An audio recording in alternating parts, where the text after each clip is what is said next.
मन 24 घंटे बाहर है, हर इंद्रियों पे। मॉल पहुंच गया तो सारी इंद्रियां एक साथ एक्टिव हो गई। वो मॉल पहुंच गया तो सारी इंद्रियां एक साथ एक्टिव, आंख, नाक, कान। धनी मतलब जिनके पास संसारिक धन है। असली धनी तो ज्ञानी है।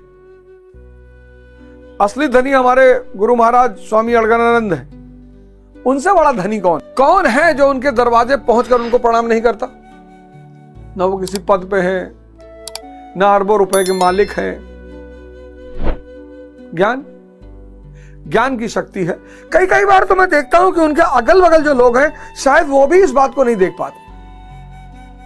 ऐसा मुझे लगता है। बहुत से संसारी लोग हैं जो आश्रम में परमानेंट विजिट करते हैं, परमानेंट जाते हैं, लेकिन मुझे लगता है कि शायद वो स्वामी जी को गौर से देख नहीं पाते।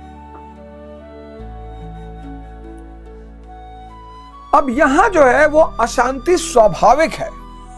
यहां तो एक शांति थी क्योंकि माया एक्टिवेट करने के लिए थी नहीं। यहां अशांति स्वाभाविक है और ये जो अशांति बढ़ रही है ये इतने कुकर्म करवाएगी ना जिसका आप अंदाजा नहीं लगा पाओगे। भाई भाई को मार डालेगा, पत्नी पति को मार डालेगी, पति पत्नी को मार डालेगा, बच्चे मार डाले जाएंगे, मतलब। और सारी वजह सिर्फ ये है माया। माया जहां चरम पे पहुंची वो मन को बाहर खींचे रहेगी। ब्रह्म मन को अंदर। जब मन माया में डूब जाए तो संसारी, और जब मन ब्रह्म में अंदर चैतन्य में डूब जाए, सबसे बड़ी बात यह है इसको पाने से माया गुलाम हो जाती है और इसको पाने से व्यक्ति अशांत, डिप्रेस्ड, स्ट्रेस। इससे बचा कैसे जाए? धर्म। पिछला जो श्लोक मैंने आपको पढ़ाया, भजन, भजन से आप ब्रह्मविद, होश आना शुरू हो जाएगा। फिर ब्रह्मविदार आपके जो नेगेटिविटी है वो छटने लगेगी। जैसा जैसा होश बढ़ेगा नेगेटिविटी छटने लगेगी, विकारों का शमन होने लगेगा। ब्रह्म विदरायण, विकारों का इतना शमन हो जाएगा कि आप गुरु की स्थिति में आ जाएंगे। ब्रह्म विदरायष्ट, इष्ट आपके अंदर, ब्रह्म आपके अंदर बहने लगेगा। आप मात्र होश रह जाएंगे, चैतन्य रह जाएंगे और ये 24 घंटा आपका आनंद की स्थिति में हो जाएगा। मुश्किल है, असंभव नहीं है। इसलिए मैं हर संडे रात में 9 बजे आपके लिए आकर यहां पर खड़ा हो जाता हूं कि मेरा जीवन इन चीजों ने बदल दिया।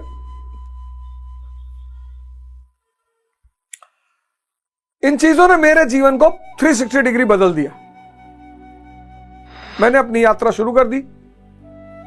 गुरु महाराज का आशीर्वाद है, बाबूजी का आशीर्वाद है, यह यात्रा शुरू हो गई।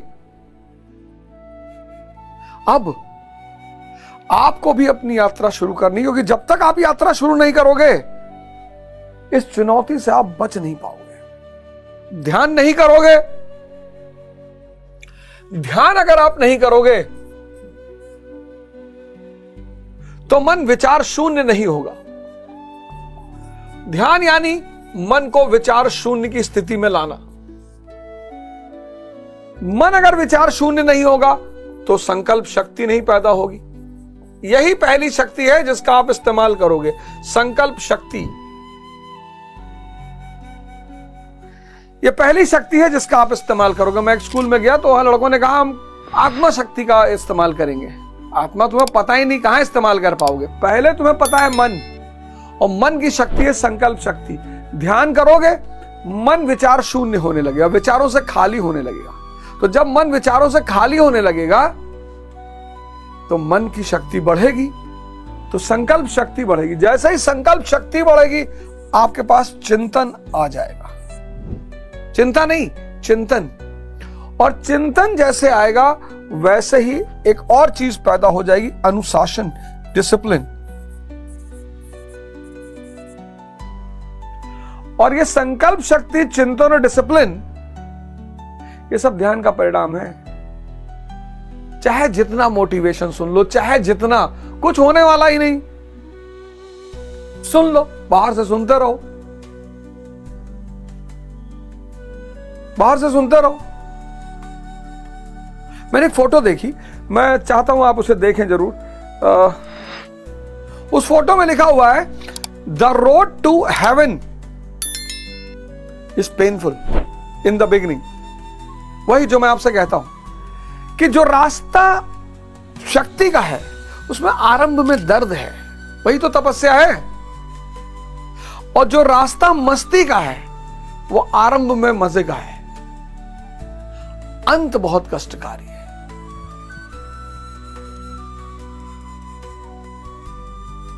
तो आइए भजन की शुरुआत करिए। आपका धीरे धीरे बुद्धि का विकास होना शुरू होगा। ब्रह्मविद बनेंगे, ब्रह्मविद्वार बनेंगे, ब्रह्मविद्रायण बनेंगे, फिर ब्रह्मविद्वारिष्ठ, और एक अंतिम स्थिति पर आप पहुंच जाएंगे। और जब इन सारी चीजों का विकास होना शुरू हो जाएगा तो फिर आपके जीवन में परिवर्तन आने भी शुरू हो जाएंगे।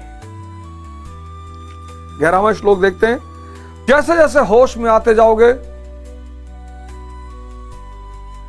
यज्ञ शुरू हो जाएगा, कर्म कटने शुरू हो जाएंगे, कर्म जलने शुरू हो जाएंगे। इस यज्ञ द्वारा दैवी संपत्ति की वृद्धि करो।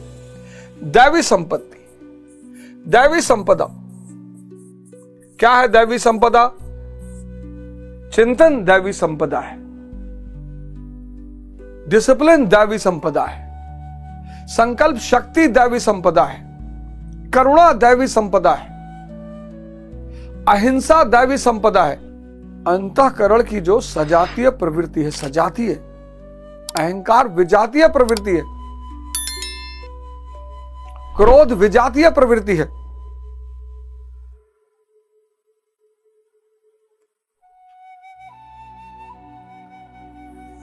काम, क्रोध,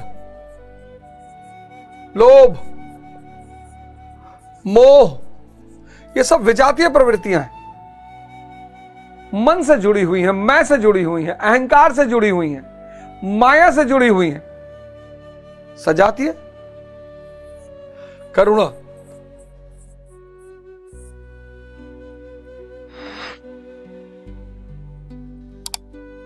दान, दया,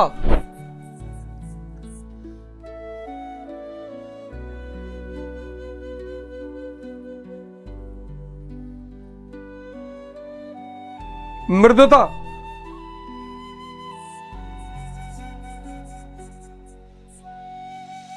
ये सब दैवीय संपदा है। जैसे जैसे आप यज्ञ के रास्ते पे बढ़ोगे, भजन के रास्ते पे बढ़ोगे, ये चीजें विकसित होनी शुरू हो जाएंगी। और जब ये आंख खुलेगी ना, ये शक्तियां घटना शुरू हो जाएंगी और दूसरी तरफ ये शक्तियां बढ़ना शुरू हो जाएंगी।